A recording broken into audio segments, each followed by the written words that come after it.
चाल चलो, बंजारन को ला रहे हैं। आज सच सामने आएगा।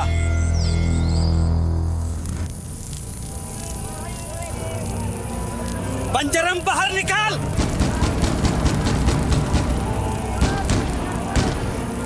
तभी मुंह खुलेगा, पता चलेगा ये शैतान है कौन।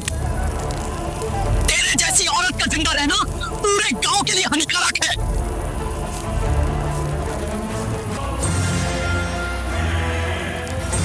तेरे 5 बच्चे हैं, पता? हमारी माँ को छोड़ दो माँ। मैं तुम सबकी भलाई के लिए कह रही हूँ, मुझे और मेरे बच्चों को जाने दो, वरना जला के राख कर दूंगी। मेरे हाथों से कोई बच नहीं पाएगा। मुझे मार भी दोगे, फिर भी मैं वापस आऊंगी। अच्छा ठीक है, मैं भी देख लूंगा ये क्या करेगी। टायन को जला दो।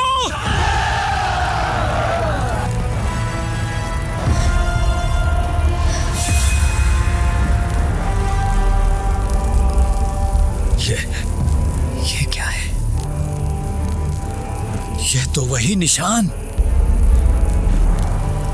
मोहन, सबसे पहले इसकी हाथ में वो जो निशान है उसको जला। हम इंतजार करेंगे। मालिक, ये मर गई, अब क्या करूं? इसको बरगद पेड़ के पीछे उस कुएं में फेंक दो और कुएं को ढक दो।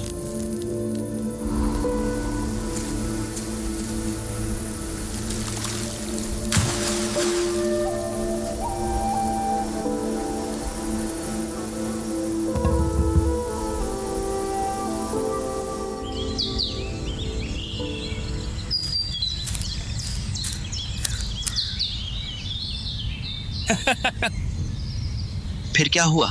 बंजारन की मौत के बाद हर एक अमावस्या में किसी न किसी की मौत होने लगी। मौत? कैसे? ये कोई मामूली मौत नहीं थी, ना कोई खून, ना कोई मारपीट, शरीर पर एक खरोंच तक नहीं। ऐसा लगता था जैसे किसी ने सीधे शरीर से आत्मा निकाल ली हो। इसीलिए मैं बार बार तुम लोग को मना कर रहा था कि यहाँ पे मत आओ। अरे छलावा, हमको डराओ मत ऐसे, हम बड़े हो गए हैं यार। ये चुड़ैल डायन ये सब भरम है, मनगढ़ंत कहानियां हैं। अरे तुम लोग ये सब छोड़ो। छलावा, वो तुम कुछ बोल रहे थे वशीकरण खंडहर, वहाँ हमको लेके चलो ना। वशीकरण खंडहर में हम नहीं जा सकते, वो एक शापित जगह है। बंजारन की आत्मा को कब्जा करने के लिए वहाँ पे पूजा करके उसकी आत्मा को बंद किया गया था। चलो ना यार, घूम के आते हैं। अच्छा ठीक है, 5 मिनट से ज्यादा नहीं रुकेंगे उधर। ठीक है।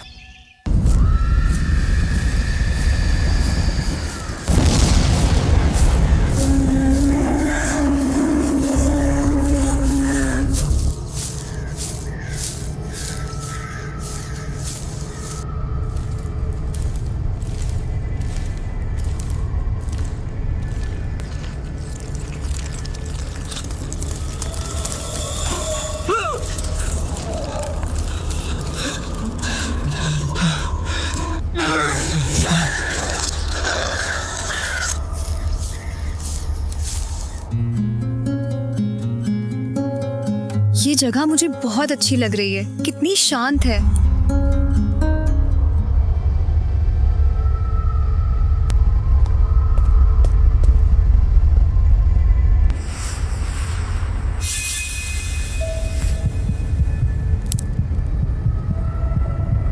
यार निकलते हैं।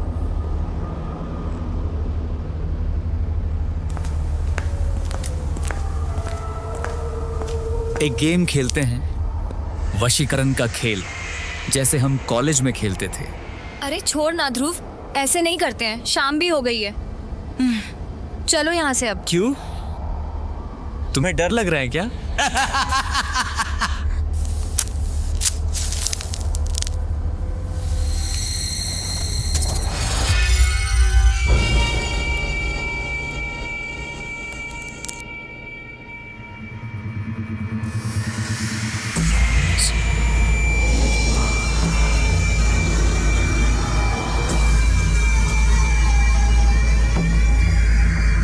अनन्या कहाँ गई? अनन्या, अनन्या, किधर हो? हम निकल रहे हैं। ध्रुव, विकी, यहाँ से निकलना पड़ेगा। रात होने वाली है। मेरे घर चलो, रास्ते में ढूंढते हैं।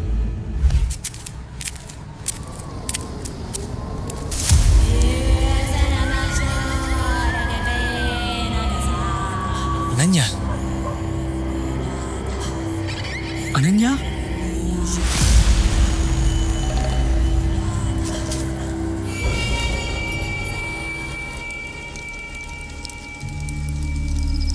इसके अंदर 2 आत्माएं हैं। 2 आत्माएं? क्या बंजारन अब अनन्या के अंदर है?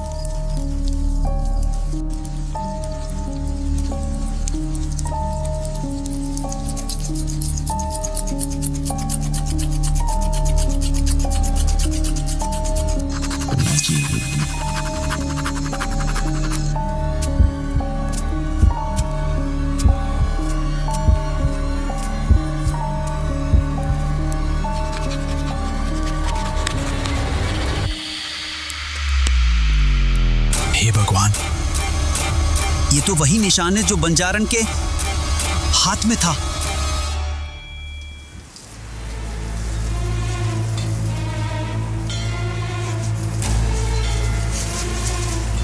कल अनन्या के साथ जो हुआ, वैद्य जी ने बताया मुझे।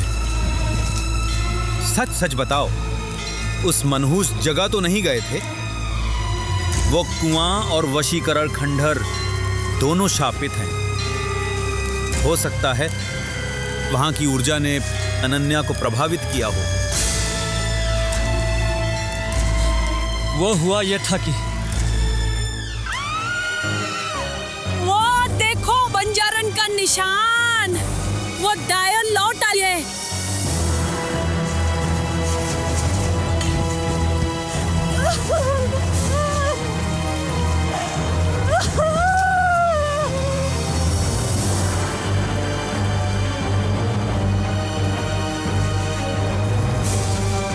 पंडित जी, पंडित जी, वो निशान फिर से दिखाई दिया रघु भैया के घर में। तुम लोग को पता भी है तुमने क्या किया है? अब इसकी जिम्मेदारी कौन लेगा?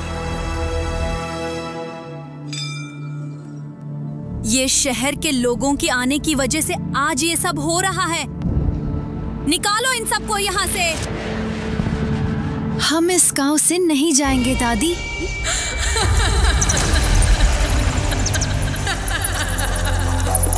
ओम नमो भगवते वासुदेवाय। ठीक है, तुम बच्चे यहाँ रह सकते। मैं छोटे ठाकुर के लोगों को बोल दूंगा कि वशीकरण खंडर और कुएं के आसपास अमावस्या तक पहरा दिया जाए।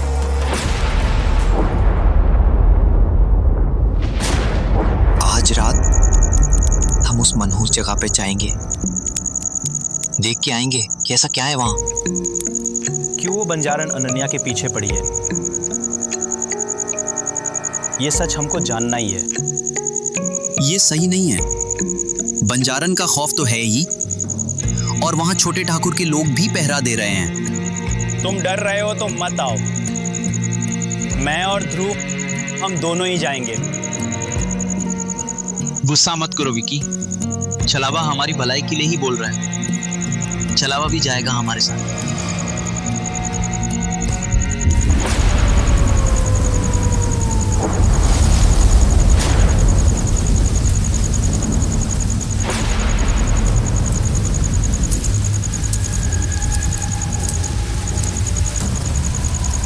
मैं वापस आ गई।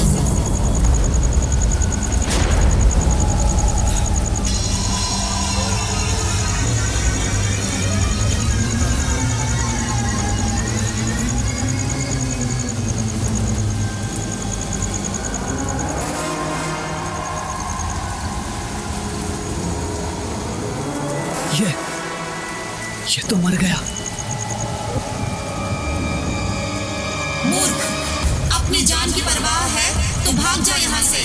आज मैं गांव से किसी को मार कर ही जाऊंगी।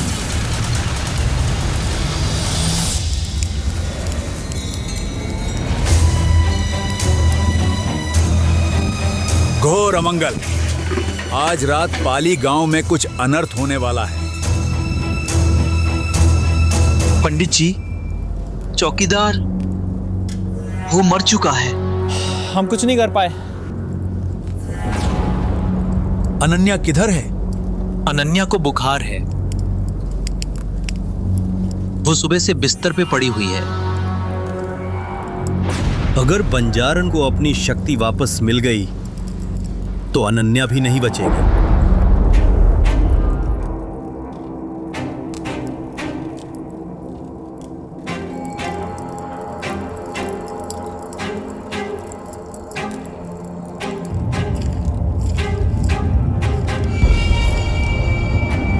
जय मां काली, रक्षा करना मां। मेरे बच्चे किधर है पंडित जी? वापस चली जाओ बेटी, गांव वालों को माफ कर दो। आजा पंडित, आज मैं तुझे मुक्ति दिलाती हूँ।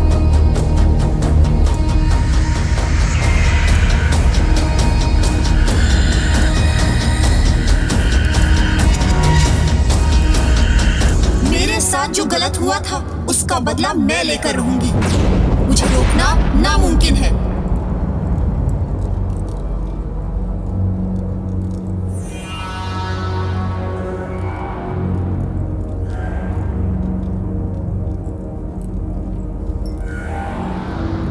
बंजारन किसी को नहीं छोड़ेगी। तुम लोग अनन्या को इस कमरे में बंद कर दो।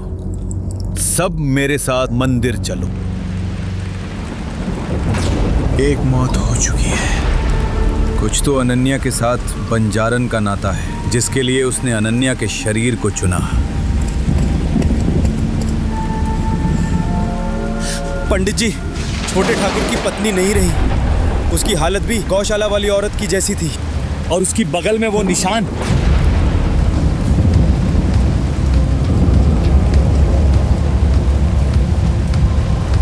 बंजारन एक निर्दोष औरत थी और बदला लेने के लिए वो सब निर्दोष महिलाओं को मार रही है।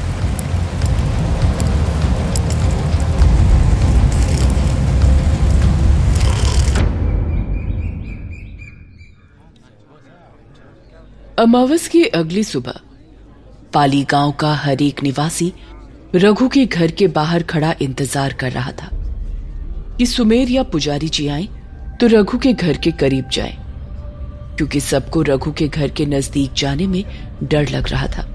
तभी सुमेर का एक नौकर वहां आया और बोला, चलो सब, छोटे मालिक ने सबको कुएं के पास बुलाया है, क्योंकि वहां एक लाश मिली है। क्या लाश? हे भगवान, मतलब रघु मारा गया? गांव के लोग आपस में बातें करने लगे। एक औरत बोली, मतलब वो बंजारन सच में वापस आ गई है। दूसरी औरत बोली, चलो पहले रघु के घर, बेचारी बिंदिया को देखो, उसकी तो दुनिया ही उजड़ गई, बेचारी अब किसके सहारे जिएगी। इतना कहकर कुछ लोग रघु का दरवाजा पीटने लगे, लेकिन दरवाजे को छूते ही दरवाजा खुल गया और जब सब भीतर गए तो देखा रघु अपनी बेटी के पास जमीन पर बैठा दीवार के सहारे सर टिकाए आंख बंद किए सो रहा था।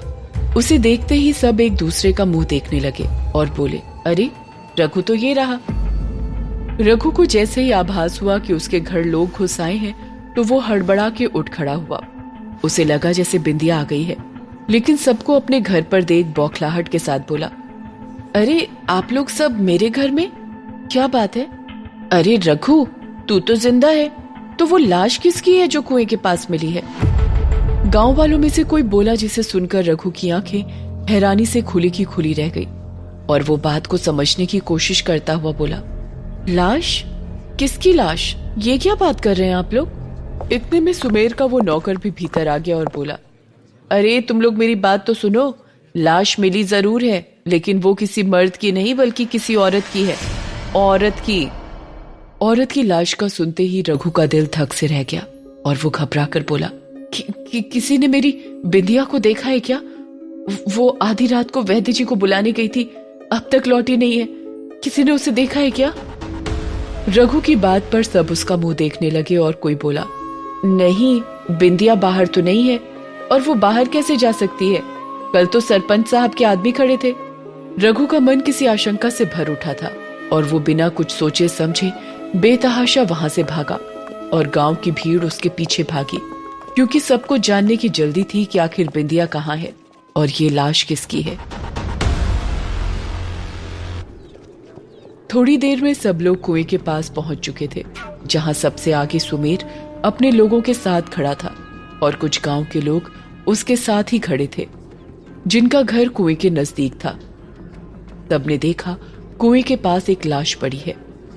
रघु ने देखा कि उस औरत की लाश औंधे मुंह पड़ी थी, जिससे उसकी शक्ल नहीं दिख रही थी, लेकिन उसके कपड़े को देखते ही रघु पहचान गया कि उसकी पत्नी बिंदिया के कपड़े हैं।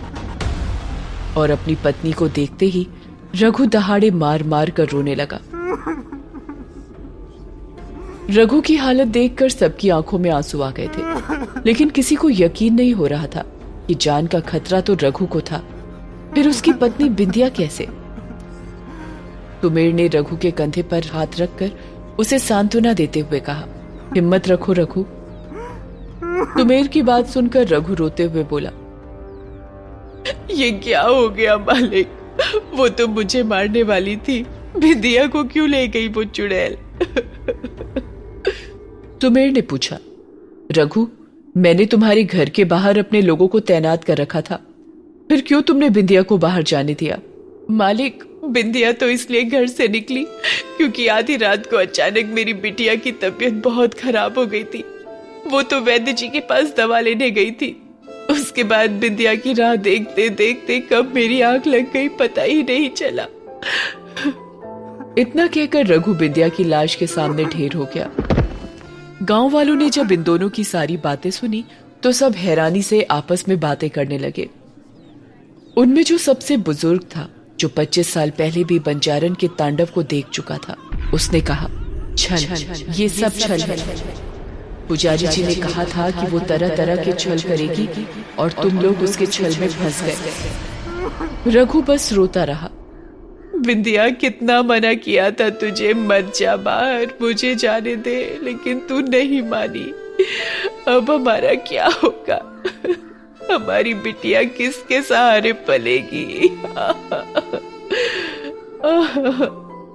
रघु के इस तरह रोने से सबके मन में दुख उमड़ रहा था, लेकिन दुख के साथ साथ सबके मन में यह सवाल था कि ऐसा कैसे हो सकता है, भला बिंदिया की जान कैसे जा सकती है, क्योंकि आज तक कभी ऐसा नहीं हुआ था कि घर के मुखिया के अलावा किसी की जान गई हो।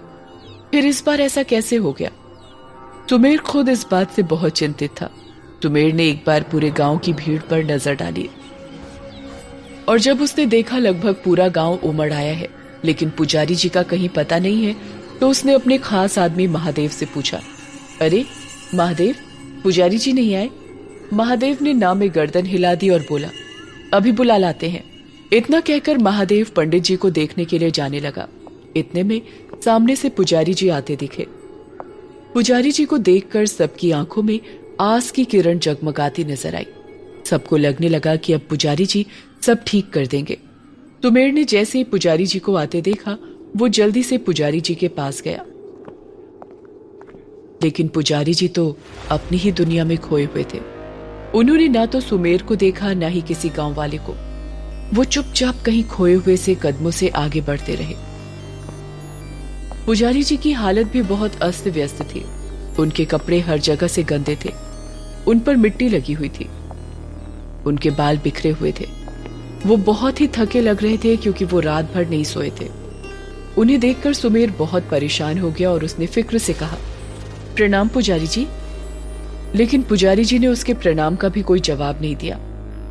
सुमेर ने उनके कंधे को पकड़कर हिलाते हुए कहा, पुजारी जी कहाँ खोए हुए हैं, मैंने कहा प्रणाम।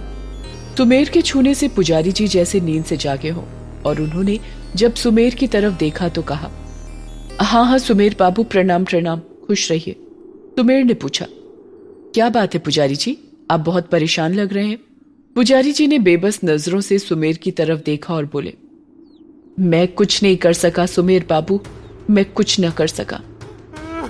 तब तक रघु पुजारी जी के पैर पकड़कर रोने लगा था और रोते रोते बोला, ये क्या हो गया पुजारी जी? वो बला तो मेरे सर पर थी, तो वो मेरी बिंदिया को क्यों ले गई? वो क्यों अनाथ कर गई मेरी बिटिया को? अब मैं क्या करूं पुजारी जी, अब मैं क्या करूं? रघु के इस तरह विलाप से पुजारी जी विचलित हो गए और उन्होंने रघु को उठाया और उसे ढांढस बंधाते हुए कहा, सब्र से काम ले रघु, सब्र से काम ले। हम सब भी यही समझ रहे थे कि वो तेरे लिए विपत्ति है, लेकिन हम गलत थे। अब तू मुझे कल रात की एक एक घटना के बारे में बता कि हमारे जाने के बाद क्या हुआ। पुजारी जी के पूछने पर रघु ने कल रात की सारी घटना की जानकारी पुजारी जी को दे दी, जिसे सुनकर पुजारी जी धम से जमीन पर बैठ गए और गहरी आवाज में बोले, अब तय हो गया है, वो बंजारन आजाद हो गई है और वो इस बार बहुत गुस्से में है। सुमेर ने हैरानी से पूछा, क्या बात कर रहे हैं पुजारी जी? हाँ, इस बार वो मुसीबत पहले से कई गुना ज्यादा कहर बरसाएगी सुमेर बाबू, क्योंकि सालों पहले तो वो सिर्फ आदमियों को अपने कहर का शिकार बना रही थी। तब हम ये मान रहे थे कि उसकी जल समाधि के लिए वो इस गांव के आदमियों को जिम्मेदार मान रही है, लेकिन उसने अपने क्रोध का शिकार उस लाचार औरत बिंदिया को बनाया। इसका साफ मतलब है कि इस बार वो कोई लिहाज नहीं करेगी। इस बार बुजुर्गों से लेकर बच्चे तक कोई सुरक्षित नहीं है। वो पूरे गांव से बदला लेगी। पुजारी जी की बात से सबके मारे डर के रोंगटे खड़े हो चुके थे। कोई एक शब्द नहीं बोल रहा था। सब के सब बिंदिया की लाश को देख रहे थे। सुमेर के मन में कुछ और ही चल रहा था। उसने कहा, अरे पुजारी जी, ऐसा भी तो हो सकता है किसी ने बिंदिया की हत्या कर दी हो। ये सुनते ही पुजारी जी तुरंत बोले, सुमेर बाबू गौर से देखिए इस बिंदिया की लाश को। खून की एक बूंद भी कहीं दिखाई नहीं दे रही है, ना ही गले में किसी तरह का निशान दिखाई दे रहा है। हत्या का एक भी निशान है नहीं ना? सुमेर सिंह एक बार गौर से बिंदिया की लाश को देखता है। वाकई में उसे हत्या या किसी भी प्रकार की जबरदस्ती का कोई निशान दिखाई नहीं देता है। पुजारी जी फिर कहते हैं, सुमेर बाबू, ये बंजारन है और वो जिसको मारती है उसका शरीर बिंदिया की तरह काला पड़ जाता है। उसके शरीर से नाखून गायब हो जाते हैं और सर के बाल देखो आप, कटे हुए हैं। जब भी बंजारन किसी को मारती है उसकी लाश उल्टी ही रहती है, क्योंकि वो मारने के बाद उसके बाल काटती है। सुमेर बिंदिया की लाश को देखते हुए बोला, मैं पुलिस को कॉल कर देता हूं। दूसरी तरफ विक्की के घर पर विक्की और ध्रुव हाथ में चाय का कप लिए किसी बात पर डिस्कशन कर रहे थे और जुल्मी घोड़े बेचकर सोया हुआ था। ध्रुव ने जुल्मी की तरफ देखा और बोला, ये धरती का इंसान नहीं लगता मुझे। विक्की हंसते हुए बोला, क्यों, ये तेरे हर सवाल का जवाब बड़ी हाजिर जवाबी से देता है इसलिए? विक्की के ऐसा कहने पर ध्रुव ने उसे घूर कर देखा। तब तक अनन्या उनके कमरे में आई और बोली, गाइस चलो, ब्रेकफास्ट रेडी हो गया है। अनन्या को इस तरह देख दोनों हैरान थे और विक्की ने हैरानी से पूछा, अनन्या तू ठीक है? अनन्या मुस्कुरा कर बोली, हाँ मैं बिल्कुल ठीक हूँ, और अब तुम दोनों भी चलो और जल्दी से ब्रेकफास्ट कर लो। इतने में जुल्मी की आंखें भी खुल चुकी थी और आंखें खुलने के साथ ही उसकी नजर सबसे पहले अनन्या पर पड़ी और जुल्मी अनन्या को आंखें फाड़कर देखता हुआ बोला, हमारी अम्मा कहती थी हमारे लिए तो कोई विदेशी मेम ही बनी है, लेकिन हम नहीं जानते थे कि वो मेम खुद हमको ढूंढते हुए हमारे पास आ जाएगी। क्या? जुल्मी की इन बातों पर अनन्या मुंह बनाते हुए जुल्मी को सर से पैर तक घूरने के बाद ध्रुव से बोली, कौन है ये नमूना और ये क्या बकवास कर रहा है? लेकिन ध्रुव से पहले विक्की हंसता हुआ बोला, ये है जुल्मी, अपने ध्रुव का बेस्ट फ्रेंड। क्यों ध्रुव? अनन्या जुल्मी को घूर कर देखने लगी और जुल्मी वहीं पड़ी अपनी शर्ट पहनते हुए बोला, हम हैं ही बेस्टम बेस्ट। वैसे गोरी मैडम जी, आपका नाम क्या है? जुल्मी की इस बात पर विक्की हंसता हुआ बोला, जुल्मी, माना हमारी अनन्या बहुत गोरी चिट्टी है, लेकिन भाई तू गोरी मैडम मत बोल, ऐसा लगता है किसी अंग्रेजन को बुला रहा है।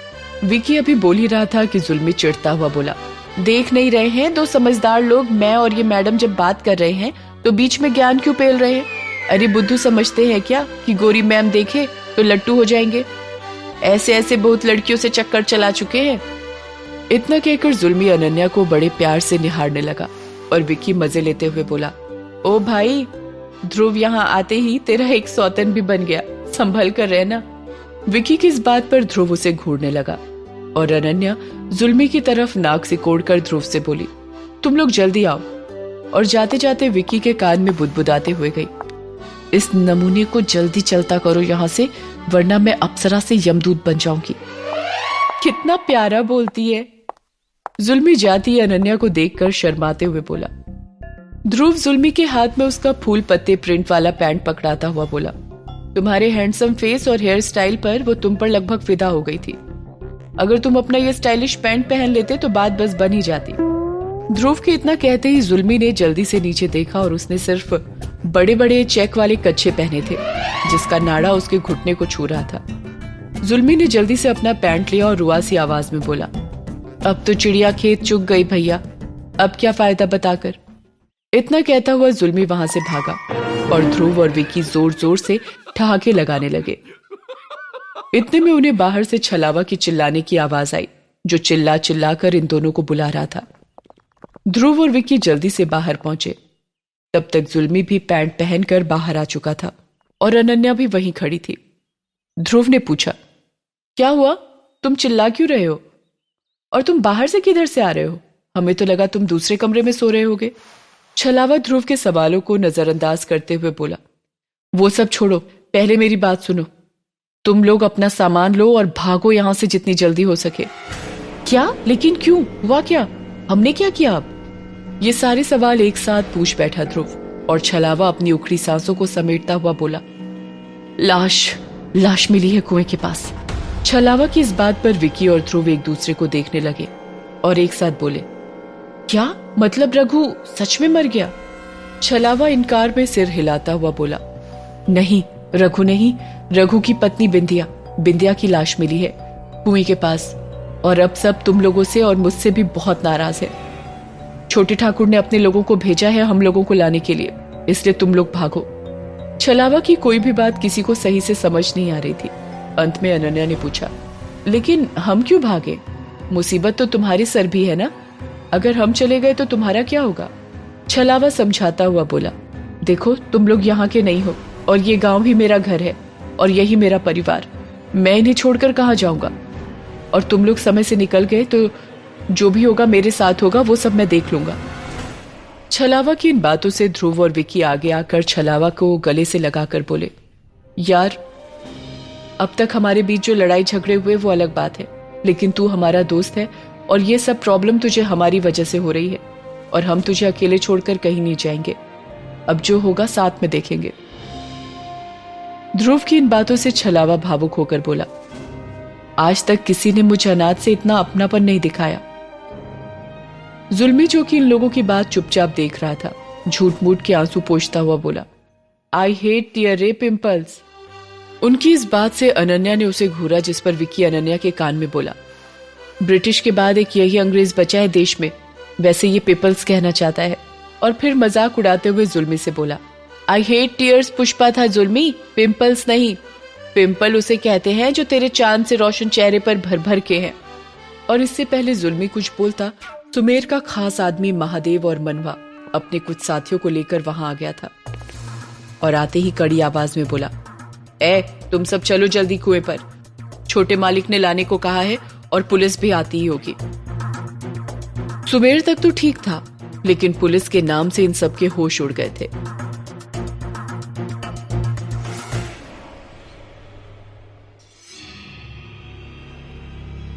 ध्रुव ने जैसे ही सुना कि रघु की पत्नी बिंदिया की मौत हो गई है और गांव में पुलिस आ रही है, उसने हैरानी से छलावा से कहा, क्या ऐसा कैसे हो सकता है? मतलब ये तो बड़ी प्रॉब्लम हो गई यार। लेकिन छलावा के कुछ बोलने से पहले अनन्या बोली, ये क्या क्या हो रहा है इस गांव में? अब किसी मासूम की जान चली गई है। मुझे लगता है हमें तुरंत वहां जाके देखना चाहिए, मैं तो जा रही हूं। इतना कहकर अनन्या वहां से जाने लगी और जुल्मी ने एक बार इन तीनों लड़कों को देखा, फिर अनन्या के पीछे भागता हुआ ऊंची आवाज में बोला, कितने निर्दयी हैं आप लोग। और एक गोरी मैम जी हैं नरम दिल। अनन्या जी रुकिए जरा, कोई आपके साथ आए ना आए, हम तो आपके साथ ही रहेंगे।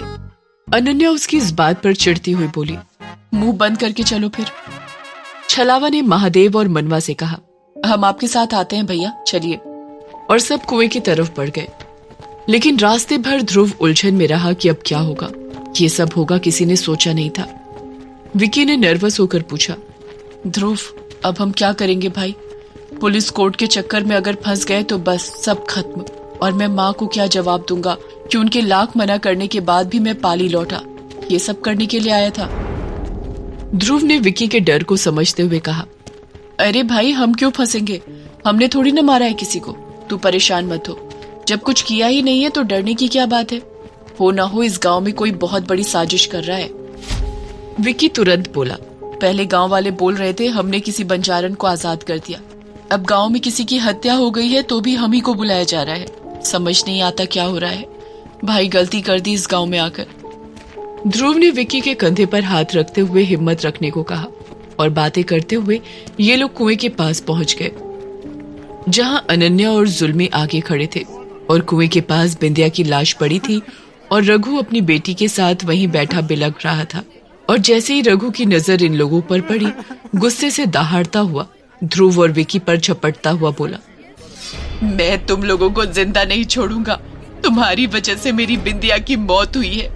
वो बंजारन नहीं बल्कि तुम लोग हो मेरी बीवी के कातिल। बचोगे नहीं तुम मेरे हाथों से। सुमेर ने जब देखा रघु आपे से बाहर हो गया है तो वो अपने आदमियों से बोला, रघु और उसकी बिटिया को ले जाओ। इन दोनों की हालत बिल्कुल ठीक नहीं है। पुलिस भी बस आती ही होगी। सुमेर के लोग रघु को ले गए और गांव की कुछ औरतें उसकी बेटी को संभालते हुए अपने साथ ले गई।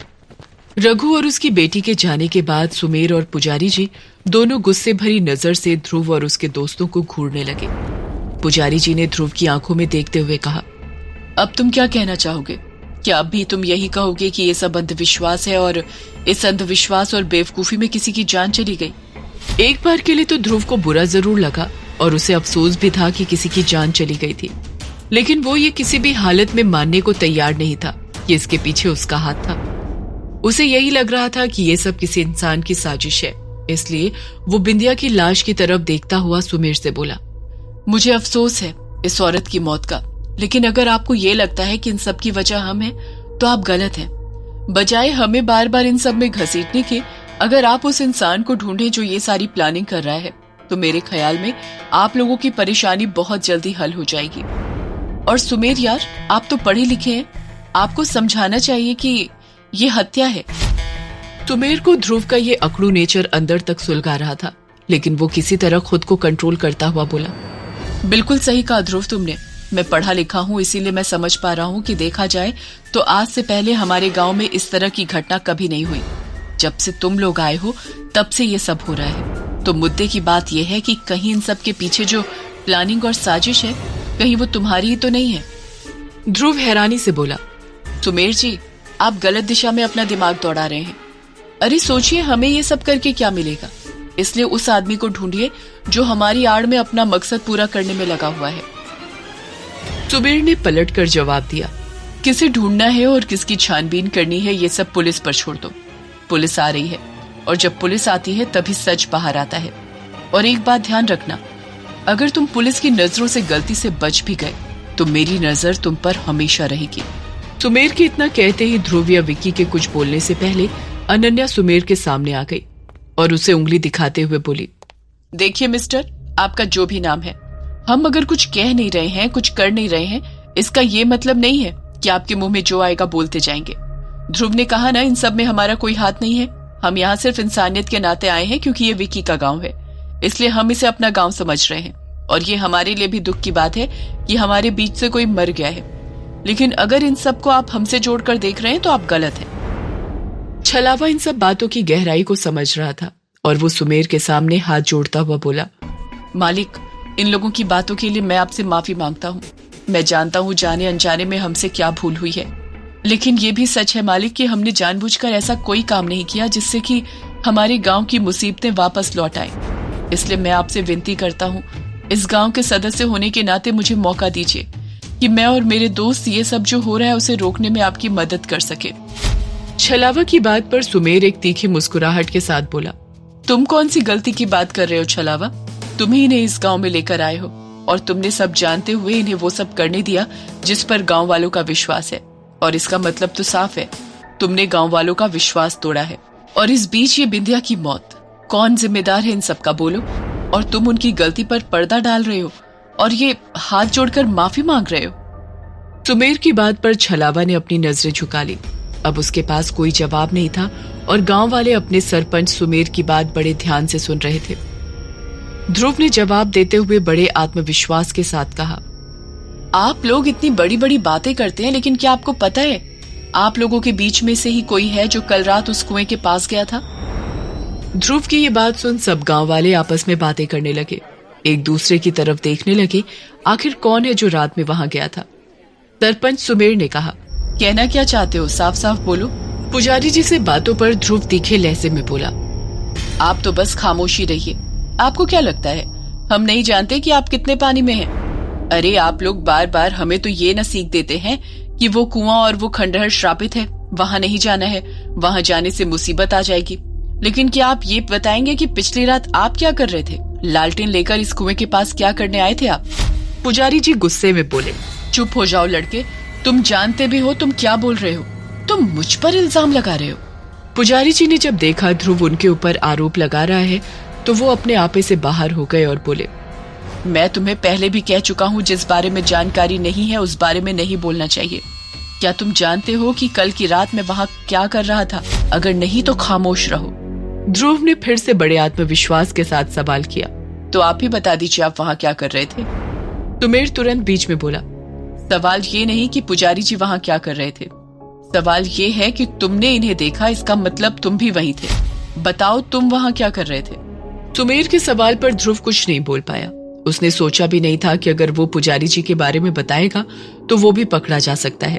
अनन्या ने ध्रुव का बचाव करते हुए कहा, मेरी तबीयत खराब थी इसलिए ध्रुव और ये लोग दवाइयां लेने गए थे, और जिस तरह से आप लोग हम पर हर चीज का इल्जाम लगा रहे हैं, मुझे लगता है आप लोग चाहते ही नहीं है कि हम लोग इस गांव में रहें। तो हम अभी और इसी वक्त इस गांव से जाएंगे। अभी ये लोग आपस में एक दूसरे पर इल्जाम लगा ही रहे थे, इतने में पीछे से एक जोर से आवाज आई, रुक जाओ, कोई कहीं नहीं जाएगा। पुलिस की जीप से उतरते एक इंस्पेक्टर ने कहा, जिसकी उम्र कोई 34-35 साल रही होगी, दिखने में लंबा, तगड़ा और रौबदार मूछें। उसकी वर्दी पर उसका नाम लिखा था, इंस्पेक्टर विवेक रावत। इंस्पेक्टर विवेक के साथ उसके 2 हवलदार मक्का और मूर्ति भी थे। इंस्पेक्टर विवेक ने जीप से उतरते ही एक नजर पूरे गांव की भीड़ पर डाली और भीड़ ने तुरंत उसके लिए रास्ता दे दिया और वो सबके बीच में आकर बोला, तो मैंने सुना कोई गांव छोड़कर जाने की बात कर रहा था। देखिए, अब ये मामला पुलिस का है तो कोई कहीं नहीं जाएगा जब तक मैं इजाजत ना दूं। इंस्पेक्टर ने बिंदिया की लाश की तरफ देखते हुए हवलदार से कहा, वो रही डेड बॉडी, सबको दूर करो और तुम लोग उसके आसपास छानबीन करो, तब तक मैं इन सब से बात करता हूँ। इंस्पेक्टर के ऑर्डर के अनुसार उसके हवलदार लाश के आसपास छानबीन करने चले गए और इंस्पेक्टर विवेक, ध्रुव और विकी लोगों की तरफ देखकर सुमेर से बोला, हाँ तो मिस्टर सुमेर, आपने हमें कॉल करके बुलाया था। सुमेर अपने दोनों हाथ जोड़ता हुआ बोला, नमस्कार इंस्पेक्टर साहब। जी हाँ, बिल्कुल ठीक पहचाना, मैंने ही आपको बुलाया था। इंस्पेक्टर विवेक ने ध्रुव और उसके दोस्तों की तरफ देखते हुए कहा, मैंने देखा आप लोग आपस में किसी बहुत गंभीर मुद्दे पर बहस कर रहे थे।